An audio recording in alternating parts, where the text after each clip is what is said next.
La consellera d'Afers Exteriors i Transparència, Marta Clapés, ha presentat avui en roda de premsa el projecte de llei de modificació de la Llei Catalana de Cooperació amb l'Exterior. El projecte, una de les primeres novetats del nou govern, pretén centrar-se en la cooperació amb estats que pateixen formes de repressió que, segons el govern, són similars a les que pateix Catalunya per part del govern espanyol.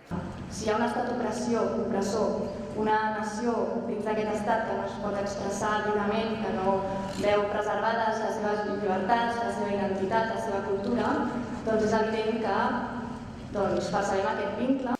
La consellera s'ha distanciat de l'estat espanyol pel que fa a possibles limitacions de la Generalitat en matèria de cooperació exterior. Però sí que tinguem present que la Generalitat té tot el dret a nivell internacional fomentar el comerç, té les seves oficines i delegacions exteriors i a través d'elles pot parlar amb els dirigents d'aquestes altres nacions. El PSC Units Avancem ha estat l'únic grup parlamentari de l'oposició present en la roda de premsa, els quals no han presentat cap mena d'objecció a la proposta de llei.